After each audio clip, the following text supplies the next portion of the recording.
From the wrestling mat to the soccer pitch, John LaCava didn't have to travel far to find his way to the foothills of the Great Smoky Mountains, as the Knoxville native made his way to Maryville College in the fall of 1977.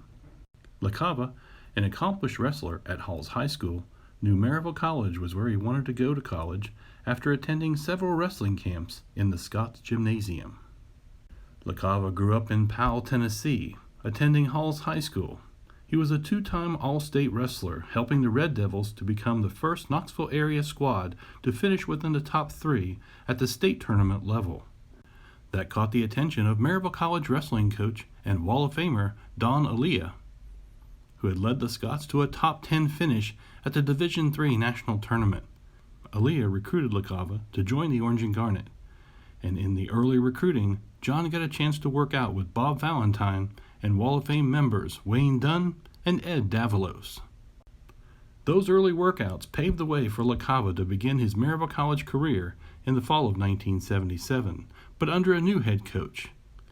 Following Alia's departure to begin the wrestling program at Carson-Newman University in '77, David Held took the helm of the program. LaCava made a big impact in his freshman campaign, going 15-6 that season, although a pair of those losses came to a higher division athletes, including Division I All-American Steve Stoliker from the University of Tennessee and Division II national champion Randy Batten from the University of Tennessee at Chattanooga. LaCava recalled a match where he failed to make weight in a dual meet against Middle Tennessee State University in that first season. LaCava said, "Coach David Held went ballistic." The coach disciplined his teammates for not working him hard enough on the sidelines before the match. The Scots were going to forfeit the 150-pound class, so Held told LaCava to wrestle up 3 classes. John said, his last words, "You better not get pinned." LaCava came out of the match with a 5-4 victory, as Coach Held met him with a grin. "I know if I got you perturbed enough you would beat him," he recalled the coach saying. LaCava, along with the 1977-78 All-Americans Wayne Dunn and Bob Valentine, led the Scots to a third-place finish in the Mid-South Wrestling Tournament. That finish qualified the Scots for the NCAA tournament that season, where Maryville placed 12th in the nation. In the spring of 1978, LaCava made his way to the soccer pitch. Maryville College did not have an established soccer team, but played as a club sport that year. LaCava recalled these special memories, as well as enjoying a spring air on Lloyd Beach and Cades Cove. In the fall of 1978, LaCava would return to the gymnasium with teammates Ray Oliveira, Paul Murphy, and Rich Mongo Mikhailo. The Scots were under the direction of first-year coach Jim O'Brien, as Dunn stepped in to be the Scots' assistant coach after graduation. LaCava dealt with numerous injuries his sophomore year, including a dislocated shoulder and a deviated septum. However, he still finished the year with a 14-6 record, although the Scots would not return to the NCAA championship. Following club soccer in the spring of 1979, LaCava and the wrestling Scots entered the fall with uncertainty. The squad was without a coach that season, and interest dropped with some players transferring. That season, Wall of Famer Ed Davalos would go on to wrestle as an independent, being named an All-American. In the spring of 1980, LaCava was named captain of the Maryville College club soccer team, and the ball was put in motion for something special. His passion for soccer grew, and he would serve an important role as captain on that squad. Fall of that year, wrestling would end at Maryville College, as LaCava was a 2-time All-South wrestler. The team was dropped, but it paved way for a new sport, as soccer was elevated to varsity status in 1980-81. Maryville College hired head coach Randy Pasqua to lead the squad, as LaCava had the distinction of being named the last captain of the Maryville College club soccer team and the first captain of the Scots varsity squad.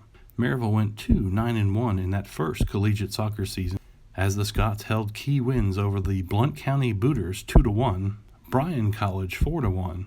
Maryville College also tied Tennessee Temple University 2-2. With plans to graduate in December of 1981 and having eligibility remaining, LaCava returned to the soccer pitch for the second season of varsity competition.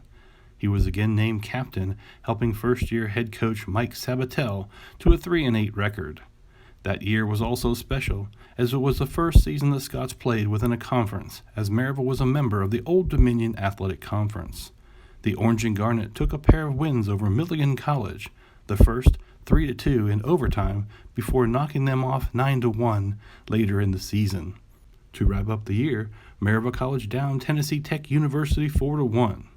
The 9 goals scored against Milligan College stood as a Maryville College record for most goals in a game for 18 years until the 2000 squad defeated Fisk University 16-0, as it stands tied as the 10th highest scoring game in Maryville soccer history.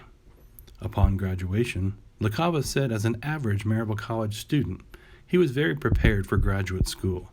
He graduated cum laude and was named Graduate Student of the Year for the College of Education in Special Education at the University of Tennessee. After piquing his interest as a student assistant in the Knox County school system, LaCava worked one-on-one with self-injurious deaf-blind students with autism at the Tennessee School for the Deaf. The applied behavior analysis techniques carried him through a 26-year career of teaching in Sevier County, Knox County, and the Maryville City Schools. He's been a teacher in the Maryville City school system for 20 years, and he's one of the system's autism specialists. He supervised and taught therapeutic crisis intervention with other teachers, as well as held workshops and trainings in autism and applied behavior analysis techniques to multiple school systems statewide.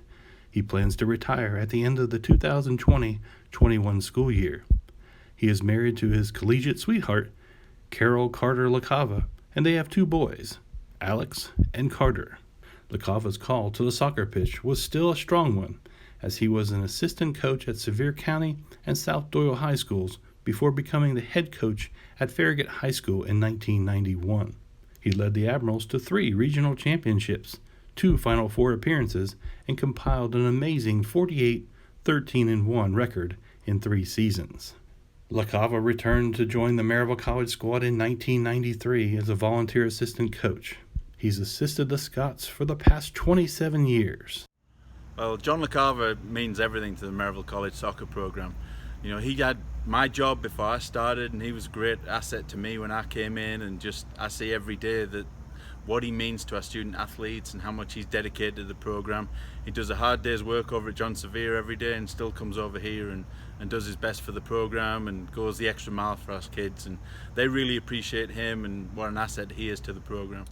Well, I tell most people that will listen that John LaCava is probably giving more volunteer hours to Maryville College than any former student in history, and maybe anybody in our history. You know, for the past 27 years, he served as a volunteer assistant, and he's treated it like a full-time job, even though his full-time job is a special ed teacher. You know, LaCava is known for his hard work and his dedication here and his commitment to our student athletes. But probably more importantly, he's known to be an unbelievable special ed teacher here in the community. And he's been a great resource for all of our kids that have wanted to go into education. He's been a great friend and a fantastic person to work with. And the college is indebted to him, and I'm personally indebted to him for everything he's given back to me and given to our student athletes. Coach LaCava has said the camaraderie with coaches and watching his 2 sons grow up around the players has been special. We get to choose who we let into our lives, and getting to coach with friends is one of the reasons I have done this for so long. Some of my favorite memories are watching the boys interact with our players. I couldn't think of better people for our kids to be around. In that 27-year span, LaCava has assisted head coach Pepe Fernandez to 678 total wins, as the Scots have garnered an impressive 691 winning percentage. The Scots men's and women's soccer programs have claimed 16 Great South Athletic Conference titles, 8 USA South Athletic Conference regular season championships, 4 USA South Athletic Conference crowns, and 15 NCAA national tournament appearances. LaCava recalled a special memory as the Scots were all crammed into a van in the fast food parking lot in 1995. They listened to the NCAA call with a bag cell phone and a tiny speaker as Maryville College was chosen for his first NCAA appearance. He said life lessons he's learned were Lou Holt's winners embrace hard work, and Pepe Fernandez's relationships are never stagnant. You're either working to make them better or make them worse, LaCava said. I hope over the years the players, parents, and coaches know that I was always trying to improve. John LaCava, welcome to the Maryville College Wall of Fame.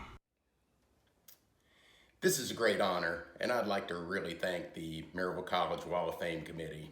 A few other thank yous I'd like to give are, I'd like to thank my family, especially my wife Carol, my sons Alex and Carter, and especially my mom and dad, because they were there for me throughout my entire athletic career, taking me to places and just being there generally for me.